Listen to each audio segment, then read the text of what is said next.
This video is sponsored by Classic Football Shirts, the best place to get your classic and vintage football shirts. To get cheap retro Palace shirts, click the link in the description below.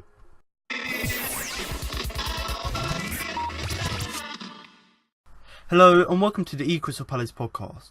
I'm Alfonso Greenbrook, and in today's podcast I'll be looking over the game against Chelsea by bringing you my match review, player rankings and my man of match.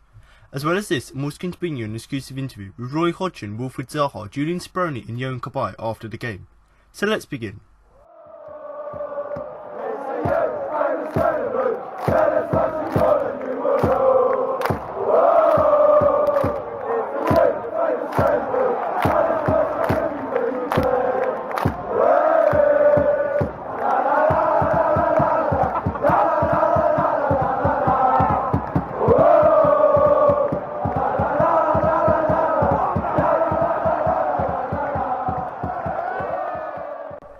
Palace's long wait for a league goal and points ended in fine style as they recorded a famous victory against Chelsea at an electric Selhurst Park.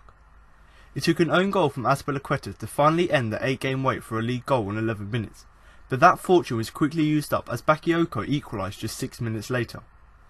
However, the returning Wilfried Zaha popped up with the winner just before half-time to record Roy Hodgson's first Premier League win as the Palace boss against the reigning champions and potentially reignite the Eagles' season. The first boost of the afternoon was Zaha's name on the team sheet for the first time since the opening day, and with his inclusion Hodgson's team looked a different prospect. Just a couple of minutes had elapsed when Zaha nearly ended the goal drought after some good work by Andros Townsend, but Thibaut Courtois saved with his feet.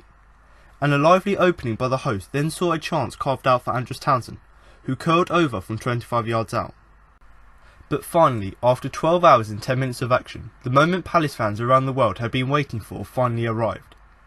A neat move down the right involving James McArthur and Andros Townsend saw the winger cut the ball back to Johan Cabaye inside the box, who used his chest to control the ball.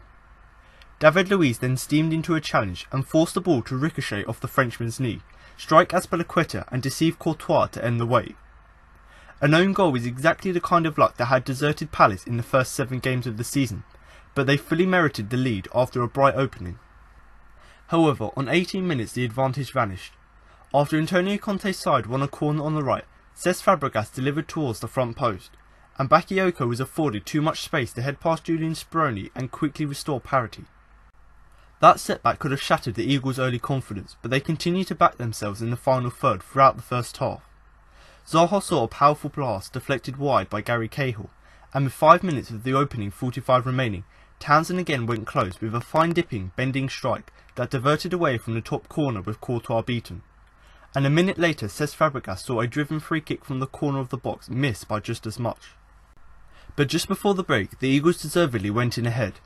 Powering forward from centre half, Mamadou Sakho bullied Willian off the ball and slid in Zaha.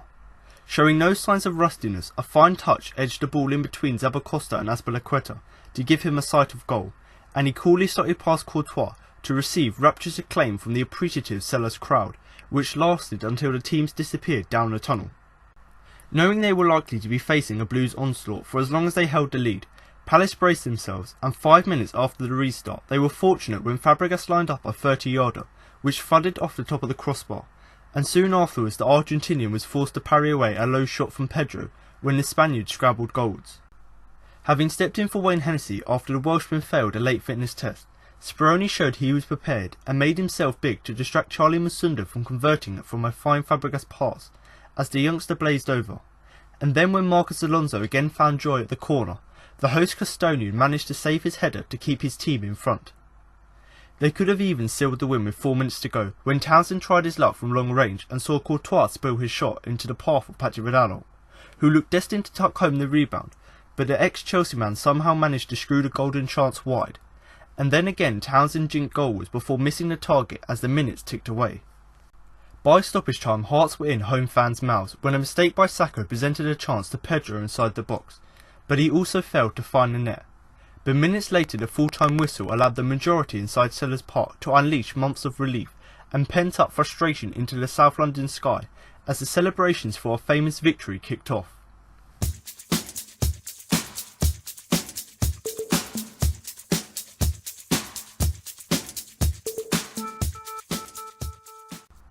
It was a stunning win for Crystal Palace as they beat Chelsea 2-1 at Selhurst Park on Saturday. An own goal by Azpilicueta and a Wilfried Zaha strike on his return from injury gave the Eagles their first win of the season at only their 8th attempt. But what do we learn from the game? Here are 5 things. Number 1. Palace can score goals. Okay, so it was a goal drought that lasted 731 minutes, and when they did score it came courtesy of an own goal. But how many Palace fans actually cared how the ball went in? The main thing is that it did, and whether or not it came off Azpilicueta will have little bearing on its impact that the first goal could have on Palace's season. It was no more than the Eagles deserved after their positive start to the game and gave them confidence, with Palace's response to conceding proving that, as Zaha went on to notch the winner just before half time. Number 2. A hero's return. There is no doubt that Palace have missed Wilfried Zaha. His trickery, ability on the ball and the effect he has on others in the team cannot be underestimated. He offers an outball to Palace and inspires confidence among the fans and also his teammates. Of course, as Roy Hodgson said himself, Zaha cannot do it all by himself, but his return gave the whole place a notable lift, as could be seen by the raising of noise levels in the stands and the raising of the performance level of the team on the pitch. Number 3. Sacco no. Leading against the champions with just a few minutes to go, you want to see some cool heads and a calmness among the players to see the job through and close out a victory. What Mamadou Sakho did in his own box, therefore, can only be described as an implicable moment of rashness. Admittedly, under pressure, he had only a few options available to him other than to clear his lines, even if that meant conceding a corner or a throw-in. But to try and backheel his ball in his own box was baffling for everyone, including his teammates, and the former Liverpool man was fortunate to see Cesc Fabregas skew his effort just wide. He could have cost the team, but fortunately on this occasion, he didn't. Number 4. The 12th man. Palace fans have been widely praised for their support of the team through this difficult start to the season, and rightly so, with the recent turnouts at away matches demonstrating their unwavering support. And they were behind the team before the kick-off against Chelsea, roaring at the players as they made their way out of the tunnel after the warm-up. The noise levels only rose further as the game went on, and the players certainly responded on the pitch with their performance, and there is no doubt that the fans played their part in helping the Eagles to victory, as Selhurst Park was rocking. And number 5, talk of the town. There are a number of fine performances in the Crystal Palace side, but none more so than Andros Townsend, who shone in a more advanced role. Playing up front with Wilfried Zaha seemingly brought out the best in the former Tottenham and Newcastle man, who had his best game in the Palace shirt this season. He was full of energy and seemed to cover a lot more ground than almost all of the other 21 players on the pitch. It was a man-of-the-match effort from the winger, and he deservedly earned praise from the manager and the fans on social media.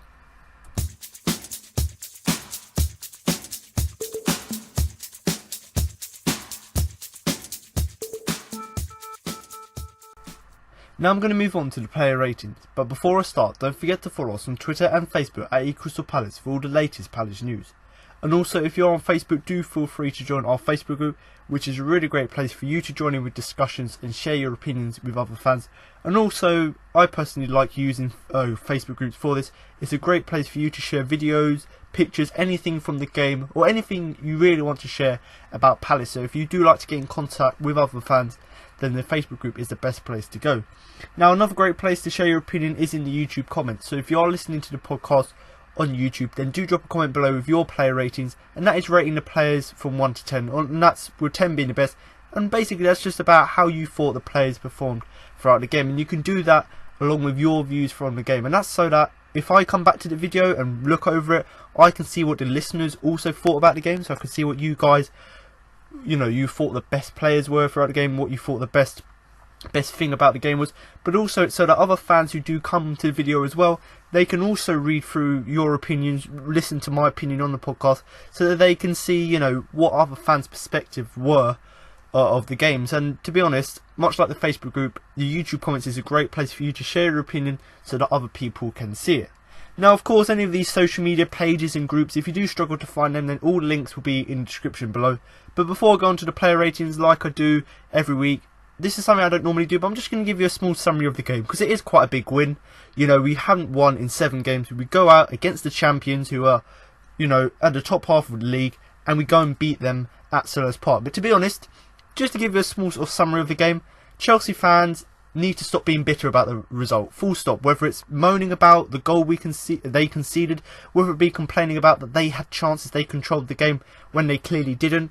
When they complain that Wilfried Zaha only plays good when he plays against Chelsea, which is clearly a lie when you consider he plays well every week in, week out. So Chelsea fans just full stop need to stop, being bitter about the result. They have to put their hands up and go, we were losing, we were missing key players, we weren't playing up to standard, and let's move on. But what they do instead, they're trying to find excuses, which I personally in the past have been guilty of, but on this occasion they've just got to accept the fact that the reason they lost is they were outplayed by Palace. We set up in a way which we could exploit their weaknesses inside, and we outclassed them. We played with a little bit more passion, a little bit more drive and determination, and we got the result in the game. And that's something that Chelsea didn't have, and that's one of the things that the fans need to look at. They can't just say, oh, we lost the bottom of the league, we shouldn't have lost, blah blah blah blah. To be honest, it wasn't a fluke. So it was just a solid, well-deserved performance from Palace, and they just need to accept the fact that they weren't good enough in this game. We capitalised on that, but it wasn't just the fact that we played the same level as them and just got lucky. It's the fact that we played so much better than them, and obviously, made good use of our chances. And to be honest, they need to accept that they weren't good enough. I've already mentioned that. And to be honest, if you look at the game from the start, as soon as the ball got kicked for the kickoff, you could see that Palace were more up for the game than Chelsea was, and it was evident.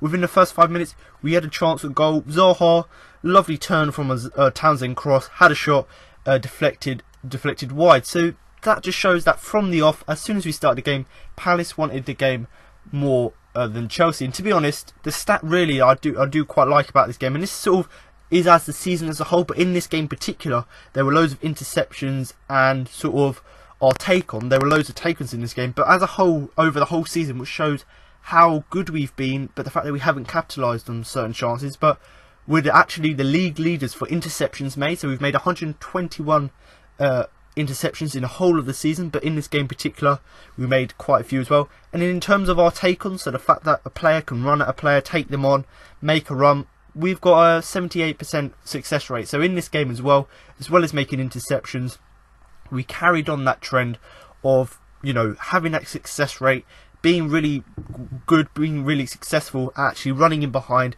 And we saw that in this game. In this game, the likes of Zaha, Townsend, playing up front, they were the ones taking on players, and they've done it so well. And that just shows that we've certainly got the stats to back up how it's not necessarily our season started well, but we've had spells like the Burnley game where we were playing really well, didn't take our chances. And this is a really key example. The fact that we make loads of interceptions, we have loads of take-ons, but now we need to put it all together like we did against Chelsea, put everything together and put out a really, really solid performance. But really, I just wanted to talk to you about the game, because I know there'll probably be Chelsea fans listening, but number one is that they need to stop being salty, and to be honest, they just need to accept that we outplayed them, we outclassed them, we were the better team. Stop making excuses saying, oh, you always beat us, Zaha's only ever performs against us. Stop making excuses, because to be honest, your performance for the champions wasn't good enough. But to be honest, overall, a really good game from Palace, and I'll go on to talk about it in more detail. But do comment below with your thoughts from the game, and that's whether you're a Chelsea fan, whether you're a Palace fan, or even if you're a neutral fan, just looking back at this surprise result, as many have named it. Now to move on to my player ratings, starting in goal with Julian Speroni, who I am going to give an 8. Beaten by the bounce of the ball for Chelsea's equaliser, as it looped over him, but otherwise given nothing else to do all that half. In the second half, he was saved by the bar from Fabregas's shot as it fizzed past him, but held multiple shots from distance well. So Julian Speroni here is his first Premier League start of the season, making him the second oldest Premier League goalkeeper to ever play in the Premier League, behind an ex-Palace player in Kevin Phillips. And considering he's a veteran of the game, he's still put in a really solid performance. Just because you're old, just because you haven't played in a few months in the Premier League, maybe it's a few years because he hasn't really had that many chances over the last 2 or 3 seasons, but the veteran came back into the side, as he does. He's obviously a legend, but he put in another solid performance. And I've heard people talk about his performance, the influence he has, whether it's because he talks to the defence, whatever. Obviously the team performance was good, but changing the goalkeeper, we won a game finally, so maybe there was something wrong with Wayne Hennessy, because Speroni comes in, hasn't played all season other than in the cups, comes in and completely, you know, rejuvenates the side. But to be honest, Speroni, I've given him an 8 because we know he's a legend, and I'm not just hyping him because it's his first game back, but I thought he had a really solid performance. In terms of the first half, didn't really have much to do, and people could argue he should have done better with the goal, and certainly if that was Hennessy in goal, he would have been absolutely rinsed for that. But, you know, the marking was terrible from the corner. There was no one marking Bakayoko. He had a free header, and, you know, unluckily for Speroni, he's not the tallest keeper. It just looped over him. So there was no way he was going to get that because it's a really great header. Poor marking, so I can't really blame him for that. And then in the second half, Fabregas had a shot. You know, he got saved by the crossbar. Looking back at it, like I said, because Speroni's quite small, he probably wouldn't have been able to get there, but he may have got a slight touch on it. But luckily for us, that hit the bar, went over. But other than that, there were a few chances where he held the ball really well. One in particular from a corner, I believe Alonso headed it goalwards, and Speroni, on the second attempt, obviously he parried the first one, and then he made, you know, the second save. So the fact that he made that save to keep us in the game when it was 2-1 to us is quite amazing as well. And there were a few other shots, I believe maybe another one from Fabregas or Bakayoko, where he hit it from about 30 yards and Speroni was able to get down low, make that block, get the ball away and out of danger. So in terms of the game, he didn't have too much to do, but when he was called upon, like with the Alonso header, like with, I believe it was Willian who had the long shot, but whoever had that long shot, the fact that he'd make that save there, the fact that he was communicating with the side was absolutely amazing. So although he didn't have too much to do, and it wasn't the hardest game on your return to the side, but even though he's 38 years old, he still looks like a decent keeper. So hopefully, I don't hope that Wayne Hennessy is injured, but if he is out for a slight period of time, hopefully Speroni can keep up this sort of performances where he doesn't do too much wrong, but when called upon, he can make these saves. And I personally, as a fan, I've watched Speroni almost all my life. He's been at the club 13 years now, so almost all of my life as a Palace fan, and it's really quite amazing to see him after all these years still playing for us. But to be honest, I'm not the only one. All of the fans were delighted within the stadium, you know, when he came out, when his name was called out, when he came up for training, when the game kicked off, everyone was screaming, chanting his name along with Wilfried Zaha's. So, you know, the whole atmosphere went up, the whole sort of confidence in the side and the team went up because of his presence. And, you know, I've said this already, everyone, you know, the atmosphere all riz up. We all had a really great performance.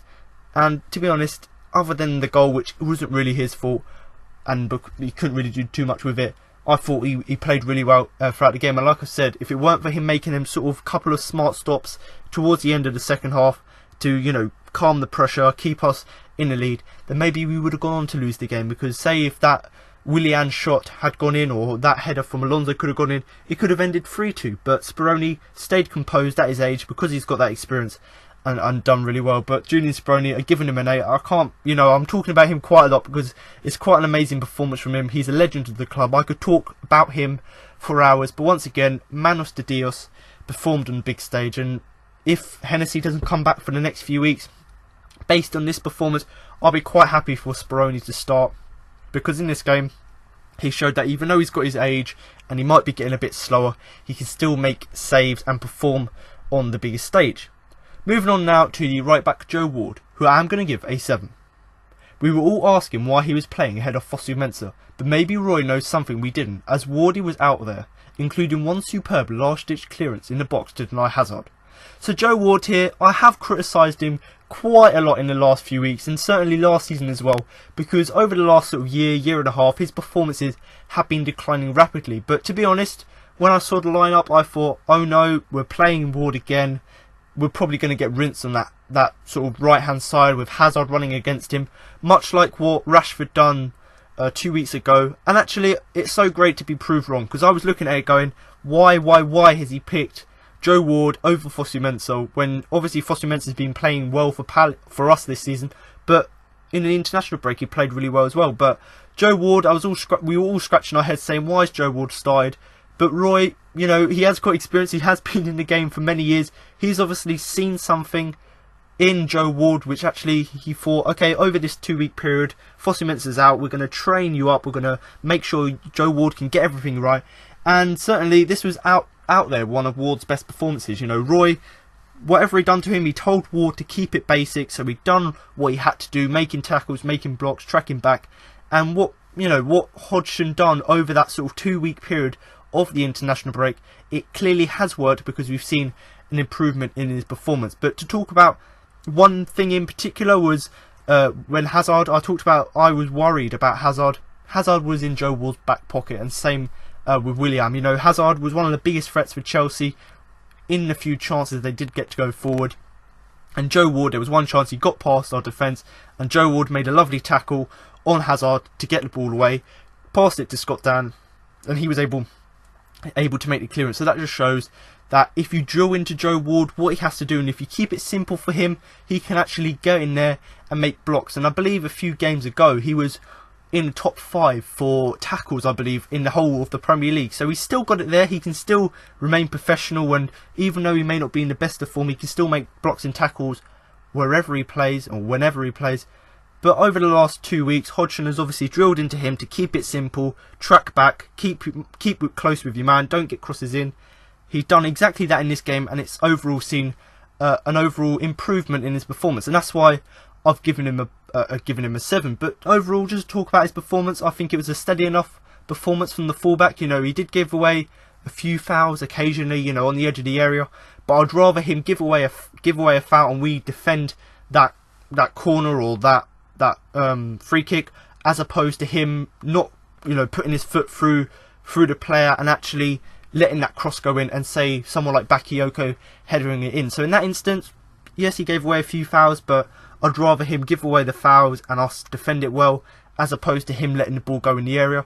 But once again, a really steady performance from the fullback, and there are questions I've heard on whole radio listening to that they brought up a point that actually maybe Fossey Mensah comes straight back into the side.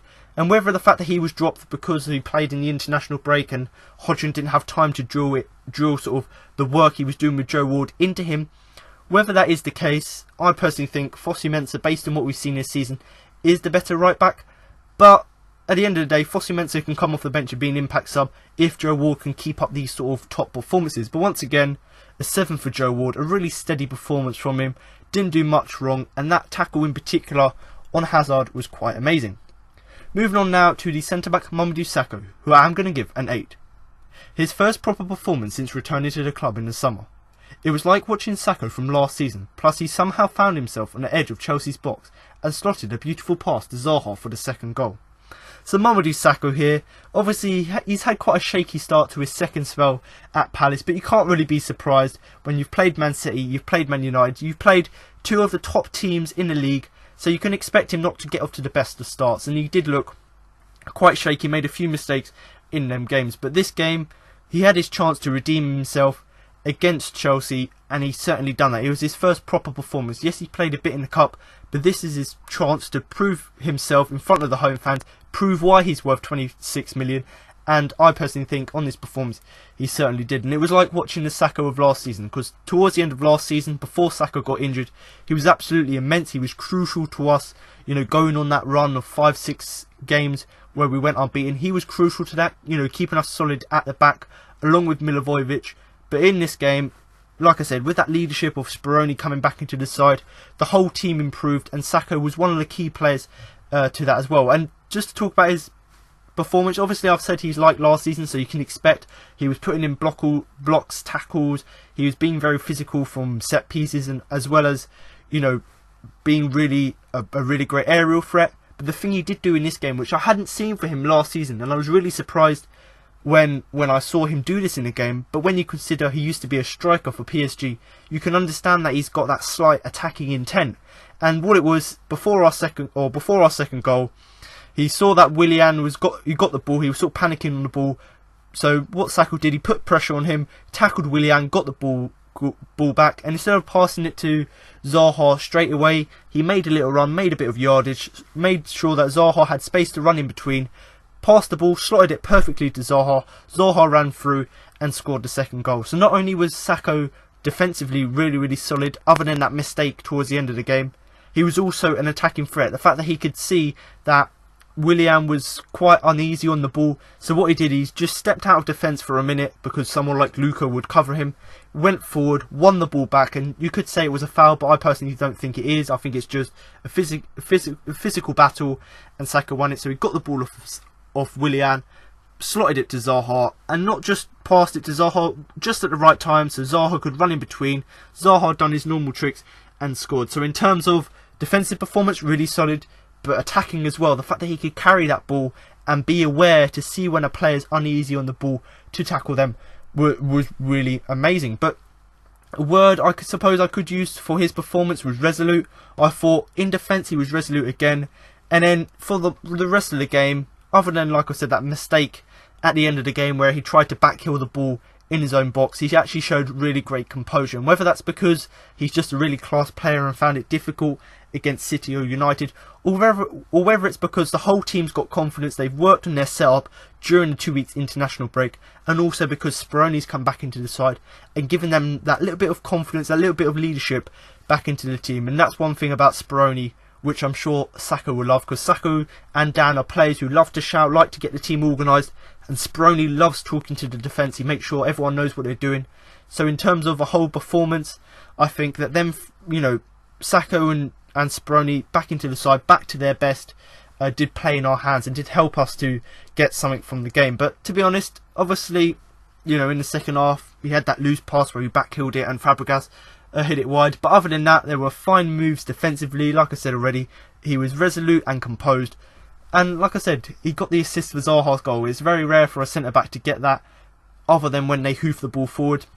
So like I said, the fact that he was aware to make that tackle, put that pressure on to win the ball back, is really quite amazing on his part. But like I've said already, his best performance, I wouldn't say it's his best performance since coming back to the club, because I'm sure that Chelsea and Arsenal last season were better. But in terms of since coming back to the club, it was his first proper game, a chance to prove himself after signing permanently, and he's certainly done that with a well-deserved 8. Now to move on to his centre-back partner, Scott Dann, who I am going to give an 8. Remember when Scott Dann was properly good back in 2015? Yeah, that. So to be honest, I've seen Jim Daly write this on London.football, I believe that's what his website's called, and I thought this is a really great summary of Scott Dann's performance. So obviously, much like Sacco, he was putting in blocks and tackles and being really physical in terms of his aerial battles. So that was really great about his performance. But if you look back at 2015, this was sort of Scott Dann performance we saw back in 2015 when we were calling for Scott Dann to be called up for England. So in terms of his performance against Chelsea, he was a calm presence at the back. Like I said, being the captain, he led the team really well. And in terms of what contribution he made to the side, there was a few crucial interceptions here and there where he would hoof the ball out, clear the danger. And then in terms of when Chelsea were on the attack, they did start the game slow, but when they grew into the game, he was putting in tackles, being that heart of the defence, making sure that Chelsea couldn't get through. And that's what he was doing back in 2015 under Pardew. He was our best player. Yes, we were scoring loads of goals, we were playing really nice football, quite attacking football, but quite crucial to that, playing that counter-attacking football, was Scott Dann. He was really solid at the back, and that's why we were calling for him to be called up to the England squad for the World Cup, because to be honest, that period under Pardew, he was playing really well. And if you look back at that and compare it to the performance against Chelsea, it was on par with some of the best performances from Scott Dann. Yes, he may not have scored any goals this season. He may not have had the best start to the season, considering we've conceded 9 goals against the Manchester sides. But, even though he weren't playing them games, I thought the rest of the games from this season, he hasn't really played that well. And in this game, I keep mentioning it already, but it was like 2015. It was like we got the Scott Dann from 2 years ago, put him in that side, and he performed to his highest ability. And like I've said already, Speroni, he can make an impact to the side, coming in, talking to the defence, having that communication and experience which Wayne Hennessy doesn't have.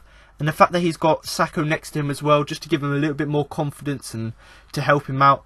That combination, as well as the team improving as a whole, and as well as the team gelling over that 2-week period of the international break, that has obviously really helped us. And Scott Dann, I've given him an 8. Obviously he was the captain for this game, but I thought it was a really great performance from the captain, and there isn't really much to say about him other than the fact that he was a calm presence at the back, in terms of playing as a centre-back, being that main crucial person to the way we set up our team, but also the fact that he made them crucial interceptions and blocks and tackles.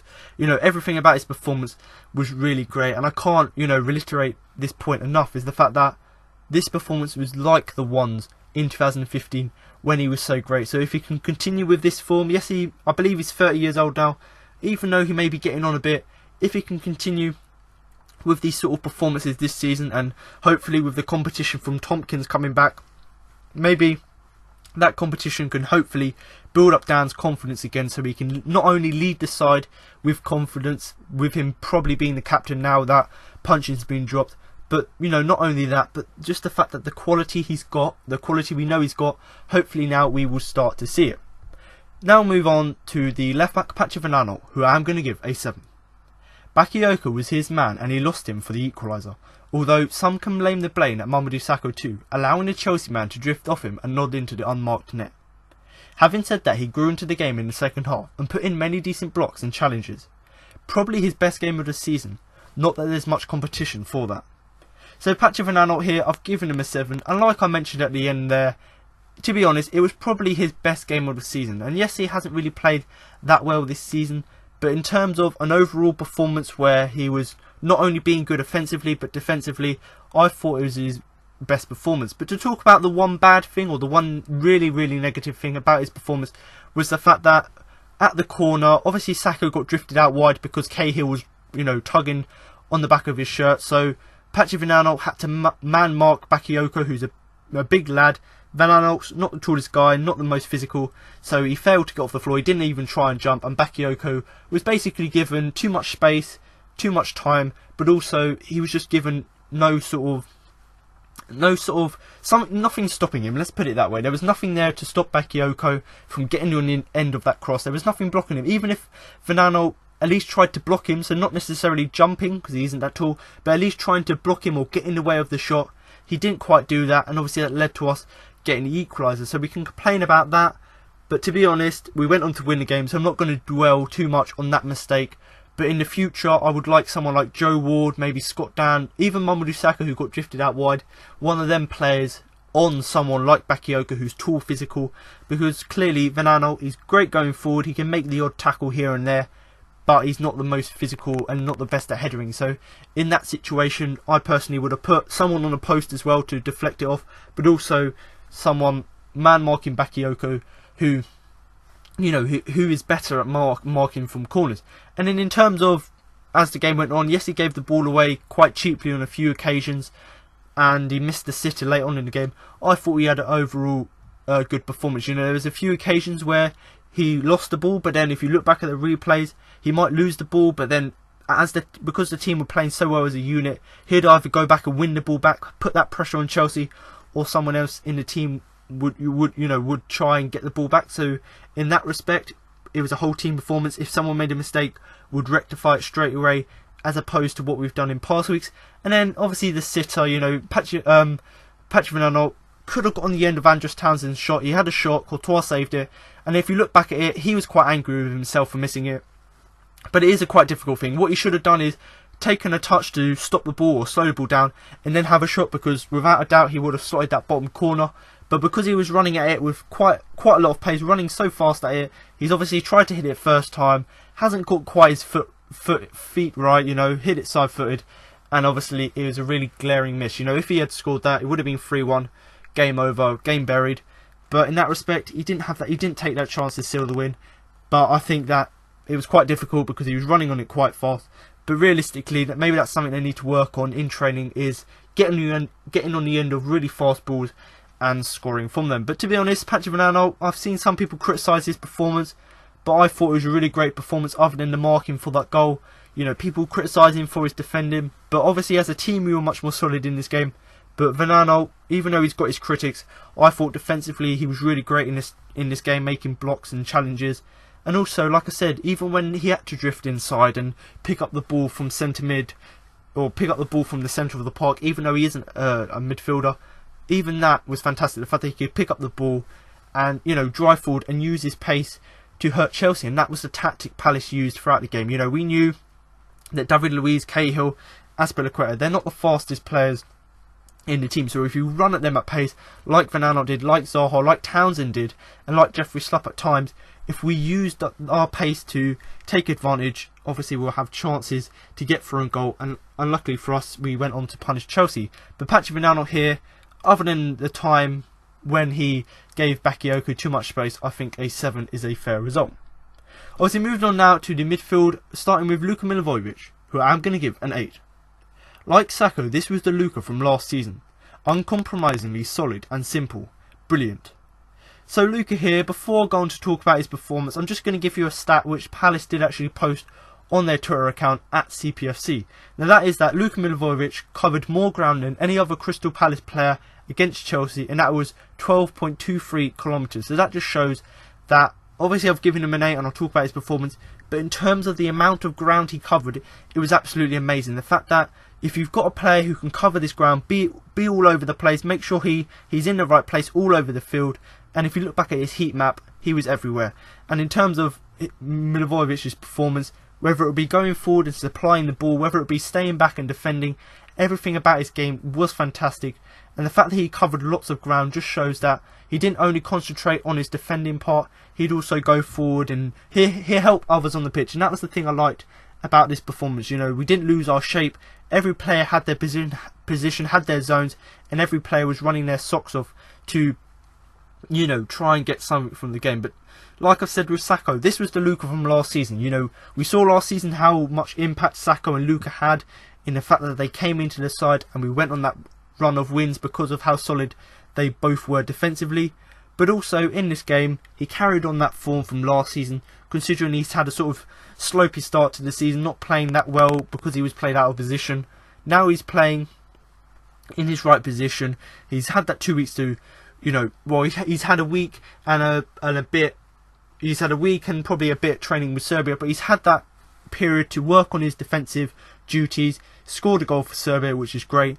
But in this game, he was just solid and he kept the play simple. He didn't try and do anything fancy. He done a few turns with the ball to get past players, but other than that, he kept it simple, done his job, and that was the thing about the Palace performance. You know, we didn't have to do anything fancy, and yes, our passing was great and we were quite fluid, but we didn't have to make it all fancy. We just had to make sure we'd done the job, and Luka was quite instrumental to that. You know, in the midfield, he was really industrial. So just talking about, once again, the fact that he ran that midfield, and in my opinion, games are won and lost in the midfield. So if you have someone like Luka who's really industrious, can play along the whole midfield, it's fantastic for us. And although sort of in the second half he may have, you know, faded slightly, but the fact that he'd done that hard work in the first half to make sure we could get that win, or to make sure we could win at half time, that sort of confidence breathed into the whole team as the game went on. And even though he did sort of dip towards the end of the second half, and did obviously get booked in the second half, I don't think we can criticise him too much, because his influence, his impact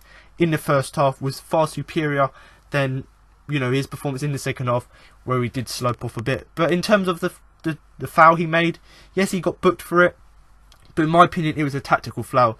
So in the rest of the game, he was, you know, if he wasn't able to make a tackle, he'd let someone like Saka or Dan get the ball off of him, or someone like Vanano or Ward to drift inside and make the tackle. But in this game, or towards the end of the game, you know, we've got a Chelsea player through on goal, or, you know, maybe three on one. So what you've got to do is you've got to get back, make that tackle. Even if you get booked for it, it's a tactical foul at the end of the day. That's how I look at it. I look at it and go, actually, Luka, yes, it's not ideal for him to get a yellow card, but the fact that he made that foul and stopped that clear goal scoring opportunity is great. And Scott Dann had one of them 2 weeks ago, or no, it was against Southampton. So 4 weeks ago, he done that against Southampton, Scott Dann did, and that stopped the goal scoring opportunity. And in this game, Luka done exactly the same by pulling down the player, stopping that goal scoring opportunity. And as a whole, that sums up the Palace performance. You know, we've done what we can, even if it meant we go in the referees, but we've done what we could to get the result. But to be honest, it's just Luka's performances are so fantastic that, you know, when he has a really fantastic game like this, it is so noticeable. But once again, I've given him an 8 because playing in that CDM role, it was as if he had carried on his performance from last season. You know, he was solid once again, making tackles. And like I said, you know, games are won and lost in the midfield, and Luka certainly made sure that we won the game. Now I'm going to move on to Jeffrey Schlupp. Now, it isn't quite clear what his position was in the game, but myself, looking back at the game, because we were playing a formation which did look like a 4-2-2-2, I think that Jeffrey Schlupp was actually playing alongside Luka Milivojevic in that defensive midfield role. So I'm going to move on now to Jeffrey Schlupp playing in that defensive mid role, who I'm going to give a 7. Still not sure where exactly he was supposed to be playing, but he seemed to be involved a lot, so good on him. So like that little introduction there said is, you know, even though me looking at the game, I thought he played as a CDM when we were defensive, and then when we went forward, he'd move out wide with MacArthur on the other wing. But in terms of his performance, even though it wasn't quite clear for us looking at the game, obviously we don't know what the management view on it was, but looking back at the game, we weren't quite sure where he was playing, whether he was meant to be an out-and-out winger, or whether when he drifted inside, it was because he had to be a CDM. But whatever he did, wherever he was meant to be playing, he seemed to be involved quite a lot. He was getting on the ball, making challenges, making blocks, and overall had a really good performance. And that's why I've given him a 7. And he has come up for quite a lot of criticism of late, especially against the Manchester teams, because his performance playing as a winger weren't fantastic. You know, he weren't crossing the ball when he should have done. He wasn't taking chances. He wasn't getting forward, or he wasn't getting back. So there was all the things we weren't doing well enough, you know, in the first few games of the season. But in this game, you know, even though it's a new position for him playing in midfield as opposed to playing just out wide or as a left back, in this game, with him playing in that new position, I thought he worked really, really hard.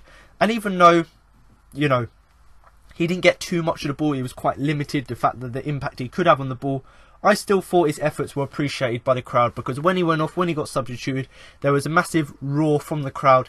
Obviously, that's not just because we were really happy because we were leading at the time, but because his contribution to the side was quite crucial. And like I've said already, if you look back at his performance, even though it wasn't quite clear where he was meant to be playing, wherever he was on the field, much like Luca, he was moving about, putting himself about a bit, and made a huge impact on the team. And if we look back at the formation, so a 4-2-2-2, it was as if that he would play alongside Milivojevic, and obviously we've got Cabaye and MacArthur playing slightly further forward than them two in the midfield. But when we were going attacking, it was almost as if Jeffrey Schlupp stayed back, so he was the sort of one who would drift from defensive mid out to the left back, and then Patrick Van Aanholt went forward. So in terms of that, if that rotation confuses the other team and it gives us a sort of a little bit more adaptability that we can change if one player certainly isn't playing well enough in the game, then if that's the system that Roy Hodgson's put up, it worked brilliantly, because his tactics obviously worked really well, because with Jeffrey Schlupp drifting in from midfield out to winger, back to left back, that sort of animate, I don't know how to describe it, that sort of transition, let's say, between different positions, that sort of tactic worked really well in the game. But to be honest, I thought his performance was really great, much like Joe Ward on the other wing, and Van Aanholt. Yes, it may not have been, you know, the most fantastic performance, it may not have been, you know, one that would set the world alight, but his contribution, wherever he was playing, whether it be on the wing, in the defensive midfield role, or the left back, wherever he was playing, he was involved quite a lot, tried to get himself about a bit. And even though he hasn't really played in that midfield role before, I thought he done really well. And hopefully, obviously it's not ideal with him not playing as an out-and-out winger or left back, but if he can do a job and he can do alright playing in this new role that Roy Hodgson's given him, if that sort of tactic, like I've said, of transitional positioning, if that's the way forward and we're making good use of the limited resources we've got at the minute because of injuries, then carry on doing it, because it worked a treat. But Jeffrey Schlupp, I've given him a 7. Offensively, he may not have had as much impact as he has done in past games, but defensively, linking up well with Luca, with Van Aanholt as well, a really good defensive performance from him. Now to move on to Yohan Cabaye, who I'm going to give an 8. This was Pete Cabaye. He was everywhere, including in the box where he poked home Palace's first league goal of the season. God love him. So Yohan Cabaye here, I've given him an 8, and I am going to give the goal to him, because although it was given as an own goal, if you look back at the replays and if you look back at the rules, if a player hits, takes a shot, let's say inside the box, and it deflects off a player, if that shot was already going to go in, then it's classed as, whoever hit it or whoever took the deflection is included as their goal. But in this game, because it deflected off David Luiz onto Cabaye again, onto Azpilicueta, then obviously a wrong-footed Courtois, because of that, it's been given as an Azpilicueta own goal because it came off him last, and also Cabaye's got the assist. So theoretically, it's not Cabaye's goal, but the way I look at it is that the fact that he was in the box, the fact that he got on the end of the cross to poke it home, is all that really matters. I don't really care if it deflects off, a player's backside, as long as it goes into the net which Cabaye made sure that when he deflected it off his chest, he made sure it went in. So in terms of, you know, setting up that chance and actually, I'm going to say score the goal, because he was the one who actually put it in that position and hit the ball where it had to bounce off players. So the fact that he'd done that, great for him. You know, they haven't given him the goal, they've given him the assist. But in terms, like I said, in terms of getting on the end of a cross and taking that chance, whether it be however he had to do it, whether it deflects off a player, the fact that he was able to get that chance was fantastic. And God love him, because, you know, there was lots of pressure on all of the players, you know, Zaha, Townsend, Cabaye, these players, to actually get our first goal. And it was quite a relief, and you could see it with the way that Cabaye celebrated. It was quite a relief for not only the fans but the players as well, and great for him that he was able to, you know, get our first league goal of the season. But I must say, you know, in the build up to that one, you know, the no-look pass from MacArthur was fantastic. You know, the cross from Andros was great as well. And like I said already with Cabaye, you know, the fact that he ran onto the ball, timed his run perfectly, and although it may not have been the cleanest of strikes, at least the ball ended in the net. Now I've just got a few stats, much like with Luca, that Palace did post on their Twitter account, and it's that no other Palace player had more touches, 82, made more interceptions, 6, or gained possession more times, 15, than Yohan Cabaye. So that just sort of really sums up how good Yohan Cabaye's performance was. The fact that he had 82 touches, which is the most of any Palace player, 6 interceptions, and gained back possession 15 times. So that just shows that in terms of winning that midfield battle, along with Luca, he was putting himself about a bit, you know, controlling the game by having loads of touches in his own half. You know, when he had to go back and defend, you know, he linked up well with Luca, made these interceptions, obviously made 6 of them. And, you know, even though he wasn't playing as a defensive midfielder, in terms of his defensive stats, he's got the highest scores, and that's purely because of the interceptions he made. So that just shows that when we're playing this transitional style, changing positions, he can actually go back and defend well, and that's what you need. You know, when you're under the cush, when you're playing under a lot of pressure, you need players who can go back and do the whole role. And it's not, you know, you see Zaha, Andros, Townsend going back and defend.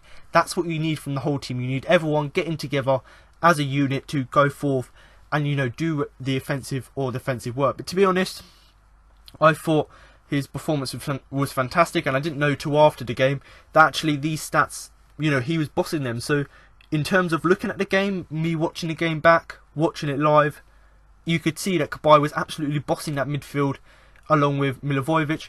But then look back at the stats, and it just backs it up further how good his midfield performance was. The fact that he had touches, the fact that he had so many interceptions, and the fact that he gained back possession. So when we were, you know, chasing the game, or no, not chasing the game, but when we were chasing a Chelsea attack, let's say, he was still able to, you know, get back and defend. And that's the thing I liked about his performance. Much like Luca, who was running all over the place, Cabaye was doing everything you would want a player to do. And, you know, like I've said already, I've given him the 8 because I thought his performance was great. You know, in terms of the first goal, I've mentioned this already, he was able to get on the end of that, which was fantastic. And although it came off Azpilicueta, I thought he battled really well to get into the box, have that shot.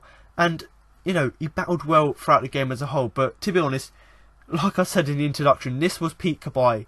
He was everywhere. You know, this is what we know we can get from Cabaye. And in terms of, you know, his contract is up at the end of the season. But if he can continue with performances like this, where he's the main man going forward for Palace, I don't see no reason why he shouldn't get a new contract, because this game showed how important he is to the side. Obviously, now I'm going to move on to his midfield partner, and that is James MacArthur, who I'm going to give a 7. A hard-working, if not quiet game from the Scot. So James MacArthur here, I've given him a 7, and much like Cabaye, it was a really great performance from him. And although his performance wasn't as high up as Cabaye's, and that's purely because of he was quite quiet in the game, didn't have as much direct influence as you would like a player of his ability to have, but he was hard working. So although you didn't notice during the game what he did, and that's why he seemed quiet, actually if you look back, he done quite a lot in the game, and that's why it was quite hard working. And if you look back at the international break, playing for Scotland, he's probably one of Scotland's, if not their best players. So you can understand him being quite disappointed with the fact that they didn't qualify for the World Cup. But the fact that he came here with the right attitude, gave his all for the team, it was fantastic. You know, in terms of his first half performance, he played with a lot of energy. You know, he like Cabaye, was making these runs, going back and defending, going forward, and there were times where he was, helping Joe Ward, so he would go back, and if someone like Willian, maybe Hazard, was running at Joe Ward, McArthur would be the one to go back. So in terms of his first half performance, I thought it was full of energy. And then obviously, much like Luca, his first half performance was so good that in the second half it dropped off a bit. But he's still done a job which you would expect off of him. Obviously got substituted towards the end of the game. But I thought a really great performance, from him. And even though Chelsea, towards the end of the game, they're putting all their men forward. And if you look back at the last sort of 5 minutes, they only had Azpilicueta, I believe, forward. So they put all their men forward. So about 9 men going forward. And even though when we were on the back foot, players like McArthur were able to stand up and still make an impact on the game. Now, this is something I did discuss quite a lot last season. And this is not necessarily under Sam Allardyce. This was under Alan Pardew. And that was that McArthur, playing a more advanced role, he was having quite a lot of impact there, and that's because of his work rate. The fact that he works really hard, he's hard working, that's what you want of a player, and that's why he suits that sort of cam role really well. But in terms of this game, playing in a more advanced role next to Cabaye in that sort of 4-2-2-2 formation, and I thought he done a really great job. In terms of attacking play, that no-look past Andros Townsend. Yes, Townsend didn't quite know it was coming, but he reacted quickly, got the cross into the box. And in terms of McArthur's performance, or in terms of McArthur's influence there, he tricked Alonso by looking like he was going to pass it to his left, and instead he passed it to his right, meaning he sent Alonso the wrong way, creating space for Andros Townsend, and then Townsend got the pre-assist, as I like to call it, for the goal. So he set up Cabaye's opener, or own goal, whichever way you look at it. He gave the ball to Townsend to score. So that in itself, you may not notice that as much influence, but the fact that he was able to draw Alonso out of the game for a bit because he was so embarrassed by getting turned, and the fact that Townsend had that space because of Alonso, that sort of creativity, the fact that you can see that if you do that it will create space, is fantastic. And then in terms of his gameplay as a whole, his passing was excellent as well. Like I said, going back and defending, his tackling was good, and also he does play quite a high press game. And when we were sort of chasing the game, when say Chelsea were passing it around the back, he'd be one of the players to actually run up and put pressure on their back line to try and at least get the ball back or retain more possession. But in terms of having possession as well, I thought he carried the ball excellently. If he couldn't go forward, he'd pass it back, stay calm and composed. Didn't try anything over spectacular and lose the ball. And, we've seen him play so much now. His performances as a whole, he's always calm. And this game sort of just reiterated the fact that how good of a player he is, Although it was a hard-working performance and he may have been quiet, but if you look back at the game, his work was invaluable to the way the team set up. And that's why I think a 7 is a fair result for him. Now to move on to our final 2 players, and that is the front 2. Starting with Andros Townsend, who I'm going to give a 9. Never stopped running. Set up Cabaye's goal with a typically Andros Townsend lung-busting run and a neat cutback, and was inches away from making it 2-1 late in the half. So Andros Townsend here, I've given him a 9, and it was an absolutely fantastic, outstanding performance from him, and he is a real candidate, not only for the Palace man of the match, but a man of the match of the whole game, because I thought his influence was absolutely outstanding. And we've seen in the last few games, with Wilfried Zaha being out injured, he had to be the talisman, he had to be the player who could most stand up and actually be our biggest attacking threat. And although he did do that in some games, he was struggling quite a bit because of the pressure was all on him. But Wilfried Zaha's come back into this team. They're playing up front, in a front 2, even though they're not strikers, they're both wingers, and they've done a job which was expected of them, of Roy Hodgson. We know Roy, typically with Fulham, he liked to play a 4-4-2. In this game, he played with a front 2, made use of the things he's got. He didn't, sort of moan about it. He just used what he's got to his best of his ability. And I think Andros Townsend playing up front with Wilfried Zaha is possibly one of the best decisions I've seen in recent years in Palace, and it is a big statement to make. But in terms of their pace and their ability, Andros Townsend and Wilfried Zaha, they just absolutely tear apart the Chelsea defence, and it's really great. He hasn't had the greatest start to the season. He ended last season really well, hasn't started this one too greatly, but it's great to see him back to his best. We know how good he can be. The fact that he continues running, he puts in crosses into the box. Yes, he didn't have the chances to put crosses into the box this time because obviously he was playing more central, so he didn't have that chance to whip the ball in. But then we didn't have height in the box, so it wasn't really worth it. But some of his set pieces were great. And then in terms of the goal, you know, I've already said it already. You know, I thought in terms of the goal, MacArthur's no-look pass was great, and Cabaye, his run into the box was great. But Townsend, the fact that he was able to get on the end, react quick to that pass from MacArthur, able to run to the byline, very, very neat cutback into the path of Cabaye, and Cabaye obviously scored. So that's great, the fact that he can not only be offensive going forward by running alongside Zaha and using his pace to get him behind, but also if he does drift outside or drifts out wide, he can still, you know, put in cutbacks and get the ball in, and he's certainly done that really well in the first half. And to top that off, obviously this was in the first half, he set up Cabaye's goal, but also even further towards the end of the first half, before we scored our second goal, he also almost scored. You know, he had a shot from about 30 yards and it just went wide of the far post. So that just shows that actually not only was he trying to set up other teams when he was playing up top, and there was a few chances where he passed the ball to Zaha and Zaha had shots, not only did they have that partnership, you know, as a front two, but also if he did go out wide or if he did cut inside, he was really great at doing that as well. But in terms of the amount of ground he covered, you know, someone did comment on Palace's post saying, actually, I'm sure Andros Townsend run more than Luka Milivojevic. And actually, he didn't, but he ran almost as much. And, you know, Andros Townsend, he ran 11.59 kilometres. So that just shows, you know, how much he ran throughout the game. The fact that he continuously was giving his all for the team, running rampant, him and Zaha using their pace to get him behind, continuously running, was absolutely fantastic. And, you know, the fact that he covers all that ground just shows that how much impact and how much energy he can have when he plays in the game. And I think even when Benteke is back fit, if Townsend and Zaha can continue this form with them having that partnership up front, then I see no reason why Benteke should get back into the side if these two, even though it's not ideal, if these two continue their form. And in terms of sprints, I talked about it at the beginning in terms of take-ons, but no Crystal Palace player completed more sprints than Townsend in this game with 67. So just showing that in terms of all the attacking players on the field, other than Zaha, who got the goal for Palace, he was the best attacking player by having these sprints and getting in behind. And to be honest, he showed great energy. You know, he caused problems for the Chelsea defence, almost scored for himself. And although, much like MacArthur, he did see a lot less of the ball in the second half, and that's because Chelsea started to buck up their ideas. But even in the second half, when we were under the cosh a bit more, he still put in a really great shift, showed that energy, and worked tirelessly. And when you consider Zaha, you can understand him being a bit, you know, fatigued because he hasn't played in about a month and a half. But Townsend, even though he's been playing every game this season, he's used that two-week break to work on the way he was playing, but also to make sure he could have that energy. And he played really well throughout the whole 90 minutes. But Andros Townsend, you know, an outstanding performance from him, a real man of the match contender. But I think a 9 is a really fair result for what was a fantastic, outstanding performance. Now moving on to our final player, and that is Wilfried Zaha, who I am going to give a 9.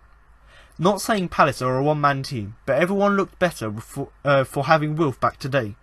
He gave Chelsea nightmares every time he came forward and scored right on half time with a lovely finish. So Wilfried Zaha here, I've given him a 9, and people do throw around that saying that teams are a one-man team, and I'm not going to say that Palace are a one-man team, because we showed last season that even though when Zaha isn't performing well, the likes of Townsend, the likes of Cabaye can step up and perform. But to be honest, if you lose your best player, say if Man City lost Kevin De Bruyne, say, you know, someone like Liverpool lost Coutinho, lost Mane, you know, if they lose their key players, you're going to see a drop in the way the team performs. And that every team has their one player who carries the team. So yes, you could say Palace are a one-man team because Zaha is really the catalyst of the team. But if you look at it as a whole, every team has that. So every team has their one player. But if you lose someone with the quality that Wilf's got, obviously you're going to see a real impact in the way the team played. But in this game, just because Wilf was back into the side, not only because of the quality he has, but just the impact he has from being present, that sort of everyone, the fans, the players, they all looked much better from having Wilf in the side. You know, much like I've talked about with Andros, you know, he was using his pace to run in behind, causing Chelsea all sorts of nightmares. And whenever he came forward, he done that, and then obviously he scored. You know, he scored right on half time, so picked up the ball from Mamadou Sakho. Mamadou Sakho timed his pass perfectly. Zaha, lovely bit of skill to get in between Zappacosta and Azpilicueta, I believe it was. Got in behind of them, and then obviously finished with a lovely, really good finish. And it's so great to have him back, because it's so lovely to watch someone with his quality carry the team and actually go forth and use all of the ability he's got, all of his passion to actually get something, you know, for the team. But in terms of his performance, other than the impact he had in terms of scoring a goal off, second goal of the season, he also marked his return to the side. Well, we almost marked it with a goal within inside 3 minutes. So I talked about Townsend and Wilfried Zaha being sort of an Ian Wright and Mark Bright sort of combination playing up front. You know, Townsend dragged the ball out wide, put in across to Zaha. Zaha took a touch. Yes, his first touch may have been not as good, but he made up for that with another touch. Got the ball around, got Gary Cahill onto his face, flat down on the floor. Had a shot, almost scored with that shot, but Courtois, he's a good keeper, made the save from that. So the fact that he can come on the pitch and start the game, actually make that much impact by scoring, or almost scoring within the first 3 minutes, just shows that the quality he's got. And it was straight away, I talked about us being up for the game, but as soon as Chelsea started playing, they looked shaky, and as soon as Wilf started running at them, we could see the weaknesses in that Chelsea team. But to be honest, he was that threat and spark that we've been missing for the Eagles. You know, we know how bad we've been in recent weeks. We know we haven't scored a goal for 8 games, or for 7 games. Now we've scored one. It just shows that how we've been missing that sort of little bit of spark, a little bit of skill, and a little bit of attacking threat, which Zaha brings to the side. And to be honest, I thought that his performance in the first half was fantastic, and then he got rewarded with that, with the goal he was able to score. But in terms of his performance, I thought that the formation worked really well for him. You know, him playing next to Andros Townsend, I thought they played really well. And hopefully, you know, I'm not saying that Benteke wouldn't get back into the side, because if, say, he comes back in, someone like Jeffrey Slutt would be dropped. But I think that if this formation, this sort of setup with Wilf playing off at Andros and Andros playing off Wilf, if that sort of setup continues to work, then I don't see any reason why we shouldn't do it. But in terms of his performance, once again, scored a goal, was fantastic throughout offensively. So once again, fully deserves that 9. And I must say, he did actually get into the Premier League, or the BBC Premier League Team of the Week. And I'm hoping he does get an informed card on FIFA, because that card, hopefully as a striker, would be immense. But his performance, once again, him and Andros were both brilliant, but Wilfried Zaha, once again, a 9, an outstanding performance. So now I'm going to move on to the subs. So the 3 subs that Palace brought on were Jason Puncheon, who came on for Jeffrey Slutt, Jaro Riedewald, who came on for Yohan Cabaye, and also Timothy Fosu-Mensah, who came on for MacArthur quite late on in the game. But in terms of all of their performances, I've given them all 6s, because coming off the bench, you can't have a massive impact, because, you know, we were already winning the game, so we didn't need to have to get something from the game. But in terms of just shoring things up at the back, I thought they all done a really great performance. So Puncheon came on for Slutt, played in that sort of centre mid role where Slutt was playing, and I've talked about this already, but obviously Slutt was playing quite defensive. And then, you know, Puncheon, you know, he's come up for his criticism of late, but I thought he got involved quite a lot, a few neat passes here and there, and there was a few chances where, instead of just panicking on the ball, which I've seen him do quite a lot this season, he'd relieve the pressure by picking up the ball, you know, holding up the ball, and then clearing the danger. The same could be said for Jaro Riedewald, who came on for Cabaye. I thought he came on to shore things up, and he certainly did that, but couldn't quite have a lot of impact, purely because he was brought on just to make sure we could secure the win. And then Fosu-Mensah as well came on from MacArthur. The only reason Riedewald and Fosu-Mensah came on is probably because of tired legs, but also just to shore things up. So Fosu-Mensah came on just to shore things up, and he almost scored. So there was a chance where Townsend got in and then passed the ball to Fosu-Mensah. Fosu-Mensah had a shot and it was saved by Courtois. So that's just showing that even though it wasn't a massive impact, he still was able to shore things up and have a chance on goal. But overall, I thought the substitutes were good. You know, I was debating whether Puncheon was good enough when he came on. I thought maybe, you know, he'll lose us the game by doing something silly like he's done in past games this season. But luckily, I was proved wrong. Puncheon came on, Riedewald came on, Fosu-Mensah came on, and they all put in really solid performances. But once again, The performance as a whole was fantastic. All of the team done really well. And like I said at the beginning, this was a well-deserved victory. You don't listen to what Chelsea fans may be saying about how it was a fluke or how, that they were better, because they wasn't. We played fantastic. It was a well-deserved, solid performance. You can't take any away from Palace. And at the end of the day, when you look back at the game, as soon as that whistle got blown for the game to start, you could clearly see that Palace were up for it.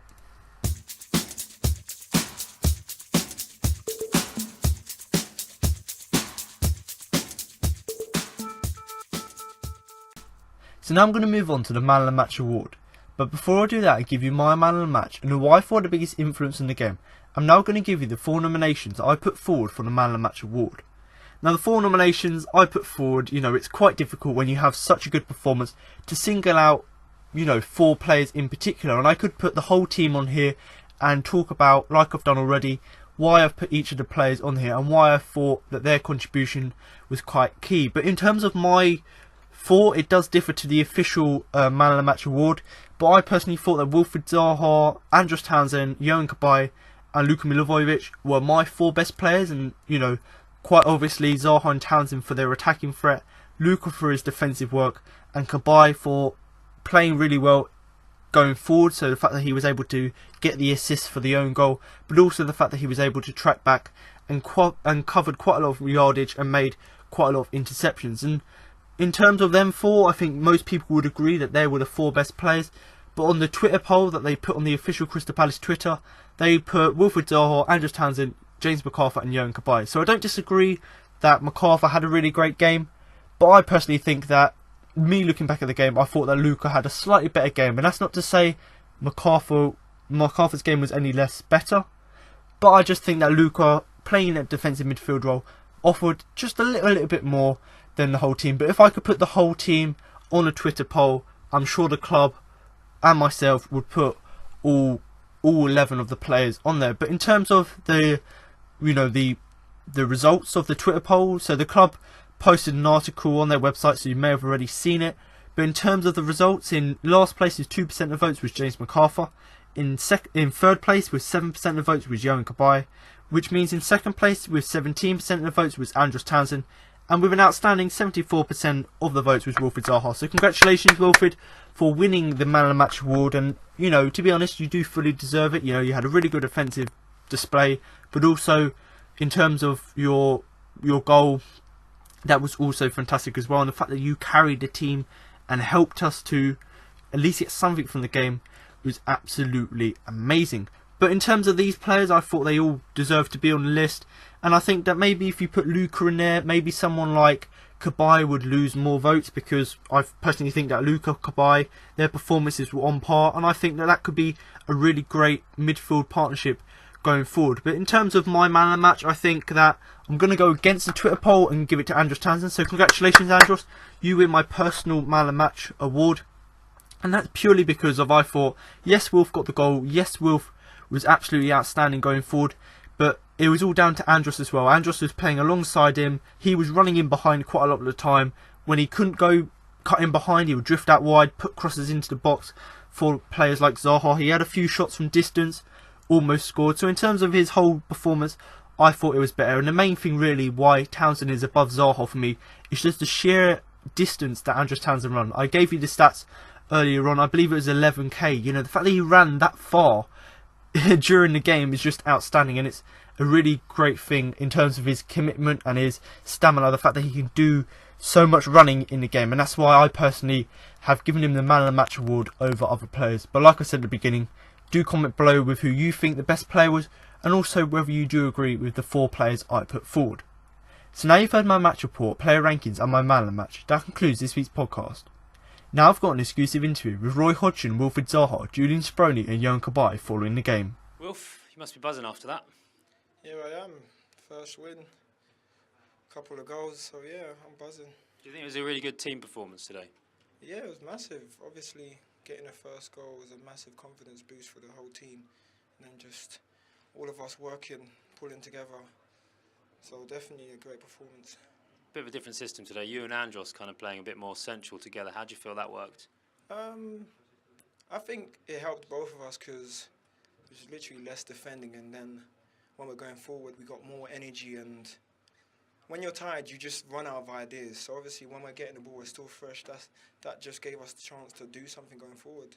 And a great ball in from Mamadou Sakho to you today for your goal.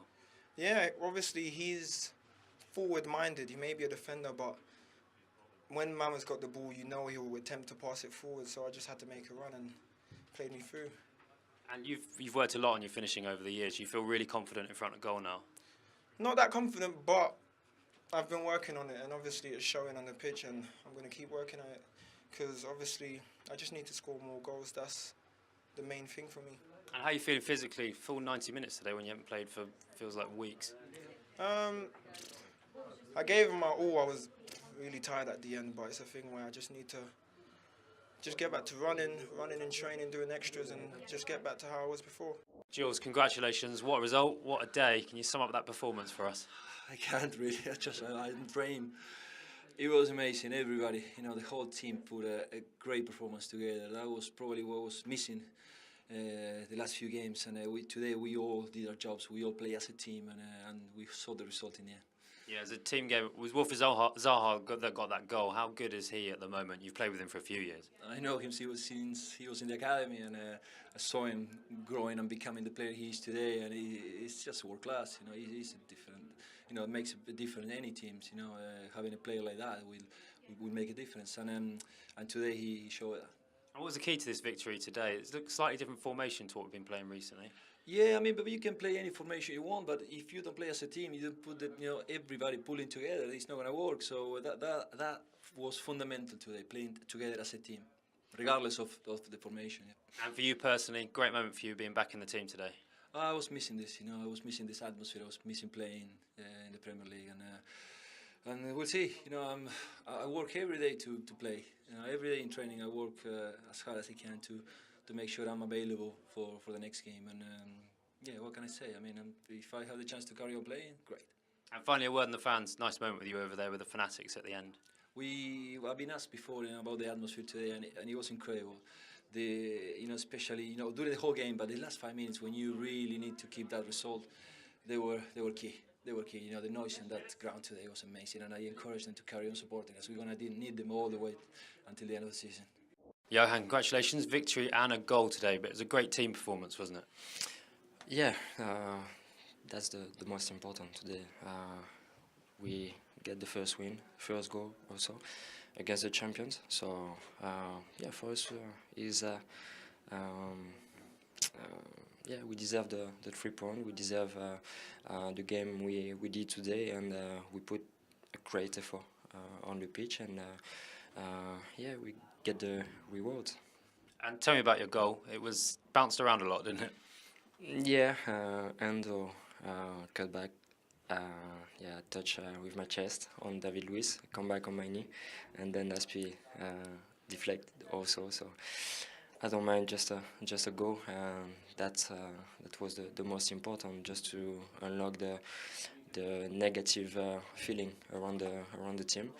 So yeah, I was happy also with Wilf's goal and the win today, because we start the season now 3 points, as I said, against the champions. So yeah, we just have to keep believe, keep working also, and keep playing with confidence, because we've got quality to do that kind of game. So yeah, that's a good day for us.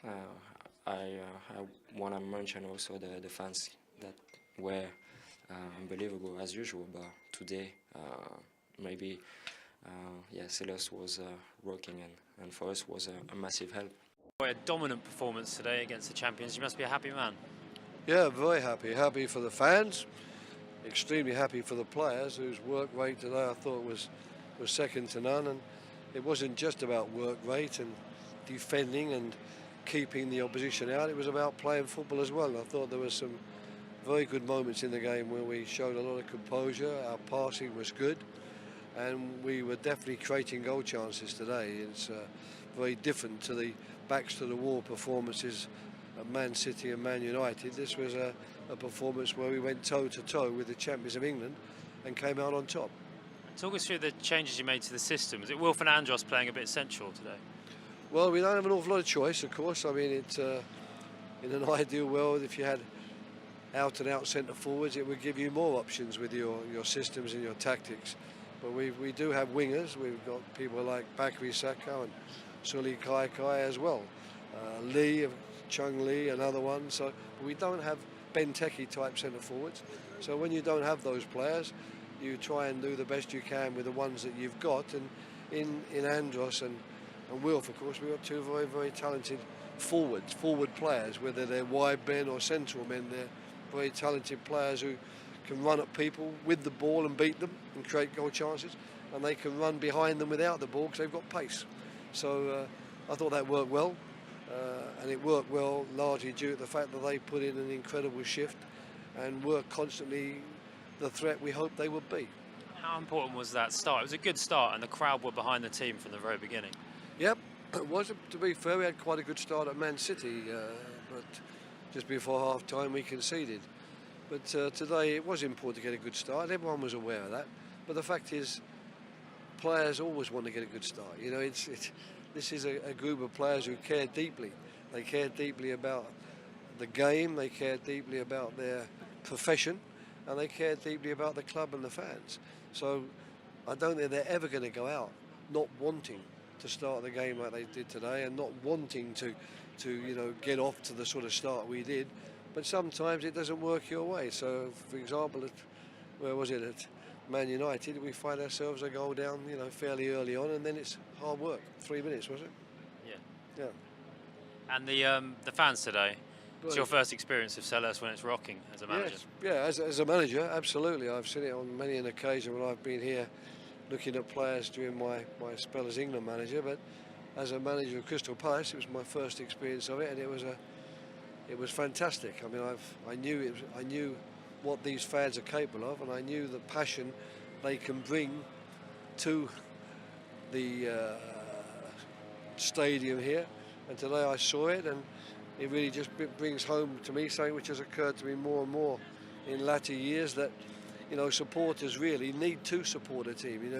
If you're a supporter, you support that team in the good times and the bad times, and if you're able to do that, you can sometimes help the team get out of the bad time. Everyone can support and be a fan of a winning team. That's pretty easy. It's a lot harder to support a team that's not winning, and I think here we got fans who will stay with us and support us through this bad period, and my hope and belief is we'll give them their reward at the end of the season.